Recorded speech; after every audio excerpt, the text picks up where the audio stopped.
quería comentarte algo, compartirte algo como una especie de reflexión, de práctica.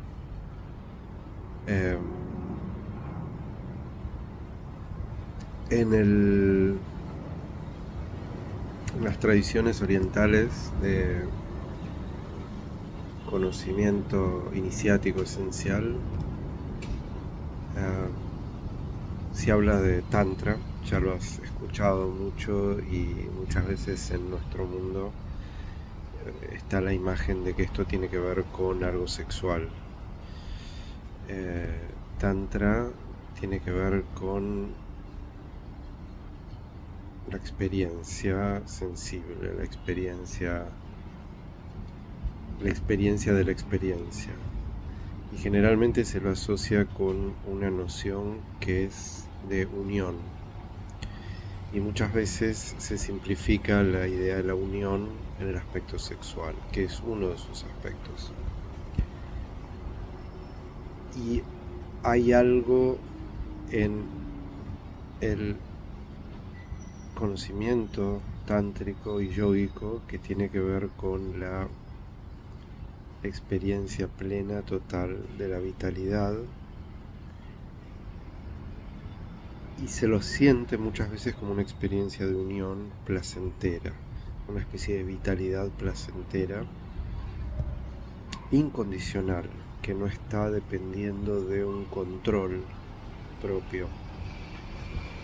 En el yoga y en el tantra también esto a veces es un poco confuso, porque a veces los practicantes de yoga y tantra usan técnicas a veces bastante complicadas, a veces no, pero a las personas que usan técnicas más complicadas les gusta la disciplina, les gusta la complejidad, y asocian a veces esa experiencia a la complejidad. Esto no tiene por qué ser así. La idea del tantra tiene que ver con la unión, que en su forma más simple está ocurriendo todo el tiempo. No necesita que vos produzcas esa unión. La forma más simple y básica y fundamental de tantra o de yoga o de gnosis es simplemente la experiencia sensible, sensorial. Lo que se dice en las tradiciones es que lo que tenemos aquí es la unión básica de la dualidad básica percibida por nosotros, por los humanos, que es la de sujeto y objeto. Has escuchado 20.000 veces esto de sujeto y objeto porque a veces se lo habla mucho. Y hay que tener cuidado con estas palabras y estas cosas, porque a veces hablar mucho de estas cuestiones es muy contraproducente, porque produce una sensación de estar sabiendo de que uno está hablando, cuando básicamente hay un montón de palabras. Unión de sujeto y objeto significa que intrínsecamente, incondicionalmente, en cualquiera sea el tipo de experiencia, incluso en la experiencia más desagradable,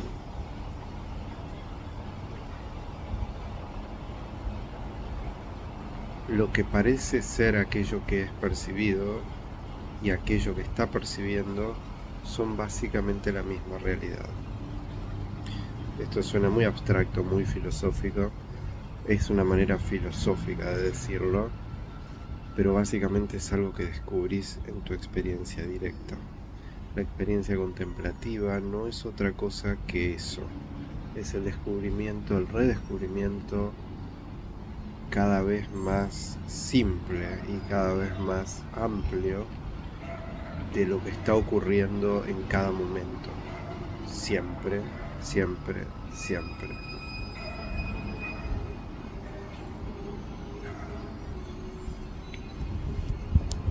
Un conocido mío que enseña estas cosas lo pone de esta manera: dice el conocimiento esencial no es descriptivo, no es prescriptivo, sino descriptivo. ¿Qué quiere decir esto? Muchas veces en los mundos espirituales o esotéricos, el supuesto conocimiento habla de un supuesto deber ser, de cómo deberían ser las cosas, y por varios motivos no está siendo. Y el supuesto practicante hace muchos esfuerzos, a veces muy complicados, para lo que podríamos llamar corregir las cosas. En el conocimiento más esencial, radical, fundamental, esto es visto como una locura, porque más bien de lo que se trata es de dejar de intervenir, dejar de crear más tensión innecesaria y descubrir la unión intrínseca, incondicional, que siempre está ocurriendo. Me gustaría poder usar palabras menos altisonantes, menos filosóficas. Reconozco que es una carencia tal vez usar estas palabras y no poder expresarlo más en forma poética. Porque cómo se experimenta esto es como una especie de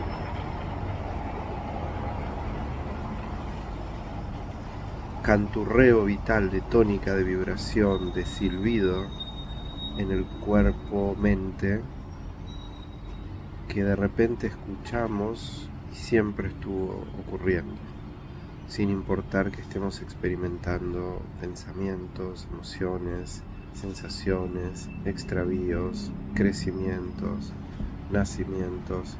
Siempre es como si, usando una analogía un poco tonta, como si todo fuera variaciones de un silbido o de una vibración o de una electricidad o de una luminosidad que en distintas circunstancias adopta distintas formas. Pero ese silbido, esa vibración, esa luminosidad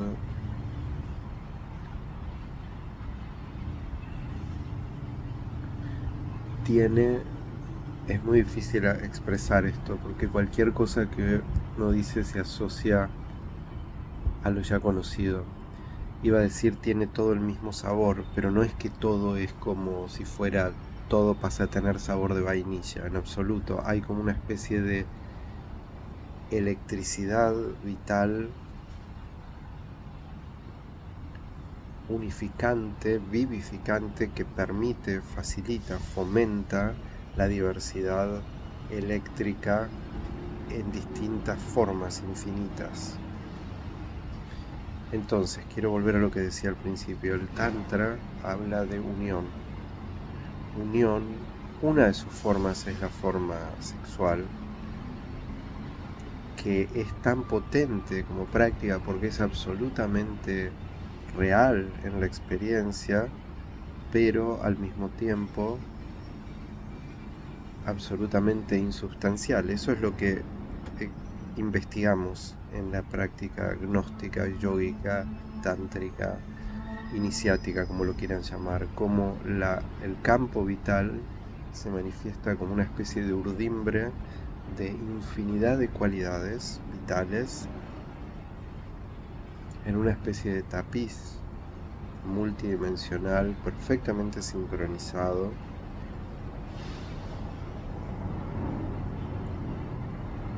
que permite toda forma posible de experimentarlo.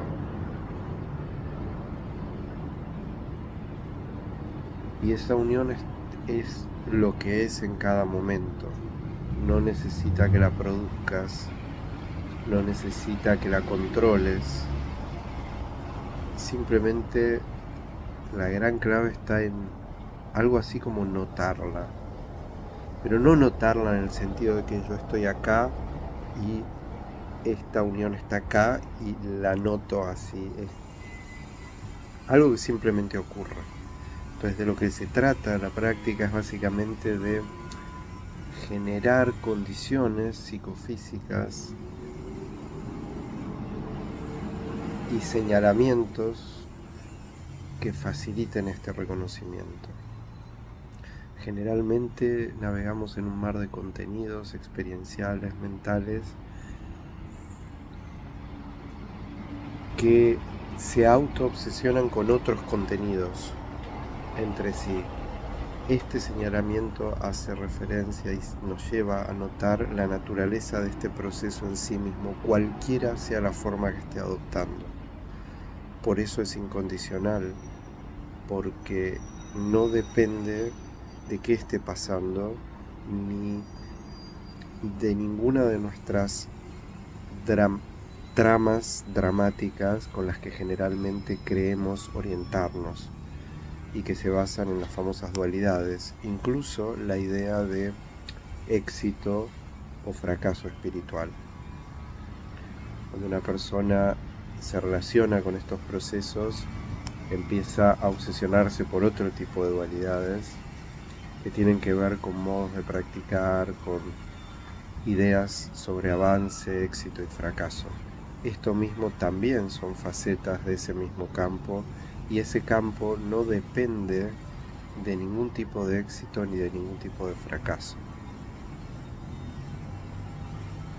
La presencia esencial de la que se habla, por ejemplo el Rigpa tibetano, no es un éxito, no es un logro, es una descripción, no una prescripción absolutamente incondicional de lo que está ocurriendo en cada instante. Incluso cuando crees fracasar en notar, en actualizar, en obedecer a Rigpa o a la conciencia o al espíritu o como lo quieras llamar.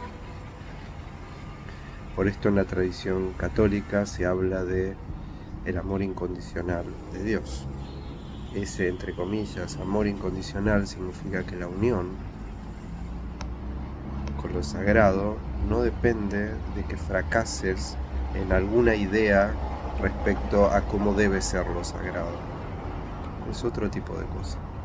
Entonces, unión, despertar, sensibilidad, yoga o tantra son más bien invitaciones a notar la naturaleza de cada instante, de cada momento, pero no como algo abstracto, no como algo raro, como algo bizarro, sino como